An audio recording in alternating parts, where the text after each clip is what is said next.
Israel ने जंग का ऐलान कर दिया है।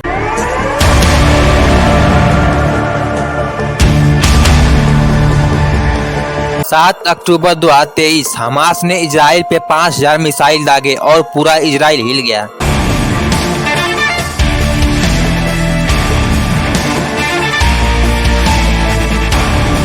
गाजा पट्टी से लगे इजराइल शहरों में कुछ घंटों तक लगातार मिसाइल गिरता रहा। वैसे तो इजराइल के पास आयरन डोम सिस्टम है। यह दुनिया का सबसे एडवांस एयर डिफेंस सिस्टम है। जब मिसाइल गिरता है तो वह मिसाइल को हवा में ही मार गिराता है, जमीन पर गिरने ही नहीं देता। लेकिन यहाँ पे 5000 रॉकेट लॉन्च किए गए एक साथ इतनी तेजी से कि आयरन डोम सिस्टम भी फैल रहा। ये कोई आम लड़ाई नहीं, बस जंग का ऐलान था इजराइल के साथ। यहाँ सिर्फ जमीनी नहीं बल्कि हवा, बॉर्डर और पानी के थ्रू तीनों ओर से फिलिस्तीनी हजारों की संख्या में इजराइल में घुस गए और सड़कों पे आके ओपनली फायर करने लगे। बाद में पता चला कि 800 से ज़्यादा इजरायली लोग मर गए और 2000 से ज़्यादा लोग जख्मी हो गए। ऐसा सरप्राइज अटैक हमें 50 साल पहले इजिप्ट और सीरिया की याद दिलाता है। उन्होंने भी ऐसा ही सरप्राइज अटैक किया था। और बात रही बॉर्डर की तो ये रही इजराइल की world best most secure hi tech border system, जिसे हमास की बुलडोजर तोड़ के अंदर घुस गए। और यह चीज इजराइल की कम्प्लीटली फेलियर को दिखाता है। कहाँ गई इजराइल की world best secret agency Mossad, जिसे दुनिया की बेस्ट सीक्रेट एजेंसी माना जाता है। आपको पता है इजिप्ट ने पहले ही इजराइल को वार्न कर दिया था कि कुछ तो बड़ा होने वाला है, लेकिन इजराइल ने इजिप्ट को लाइटली लेते हुए इग्नोर कर दिया था। और ये रहा आज का नजारा। इजरायली पीएम बेंजामिन नेतन्याहू ने सामने आके घोषणा की है कि वी आर इन वार और हमास इसकी भारी कीमत चुकाएगा। और फिर जवाब में इजराइल ने अपने जवानों को बुलाया और हवाई हमलों की झड़ी लगा दी।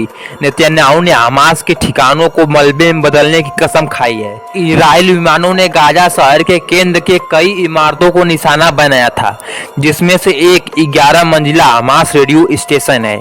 और वार शुरू होते ही इजराइल ने गाजा को बिजली और ईंधन की आपूर्ति बंद कर दी है। ये बहुत ही जबरदस्त स्टेप था। यह बताया गया है कि 400 से अधिक फिलिस्तीनी मर गए और 2000 से ज्यादा लोग घायल हो गए और दर्जनों को इजराइल ने पकड़ लिया है। इससे पहले द टाइम्स ऑफ इजराइल के अनुसार 84 देश ऐसे हैं जिन्होंने इजराइल के लिए समर्थन दिखाया है, जिसमें से फ्रांस, जर्मनी, यूके, यूएसए जैसे देश आते हैं। और ऐसा नहीं है कि यह पहली बार हुआ है। फिलिस्तीन लगातार बार बार हमला करता आया है जब से इजराइल बना है। बात शुरुआत होती है वर्ल्ड वार फर्स्ट से, जब यहूदियों का कोई देश नहीं हुआ करता था और वह दुनिया भर में फैले हुए थे। तो ब्रिटेन को यहूदियों का सपोर्ट चाहिए था, इसलिए वह उनसे वादा करता है कि तू हमारा सपोर्ट करो वार जीतने में और हम तुम्हें अलग देश बना के देंगे। फिर क्या था, यहूदियों ने ब्रिटेन का जम के सपोर्ट किया। फिर जैसे ही वर्ल्ड वार फर्स्ट खत्म हुआ, सबको पता था कि यहूदियों का उनका रिवार्ड जरूर मिलेगा। तो क्या था, ब्रिटेन ने दुनिया भर में यहूदियों को इजराइल में लाना शुरू कर दिया।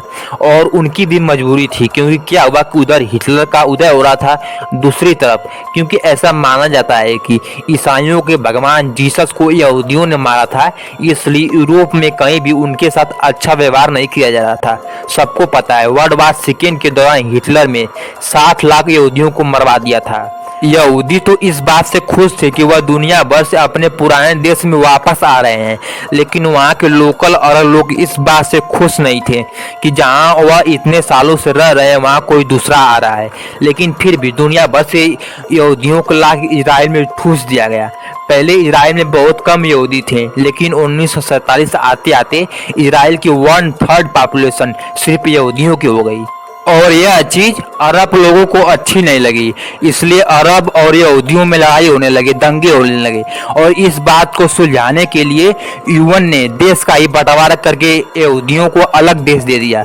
इस बात से यहूदी नेता तो सहमत थे, लेकिन अरब नेता बिल्कुल सहमत नहीं थे। इस मैप को देखिए, यह बंटवारे के बाद इजराइल का मैप है, इतना सा, लेकिन बंटवारे के बाद पूरा इतना हिस्सा इजराइल को दे दिया गया। और फिर क्या है, यही बात को लेकर अब तक लड़ाई हो रही है।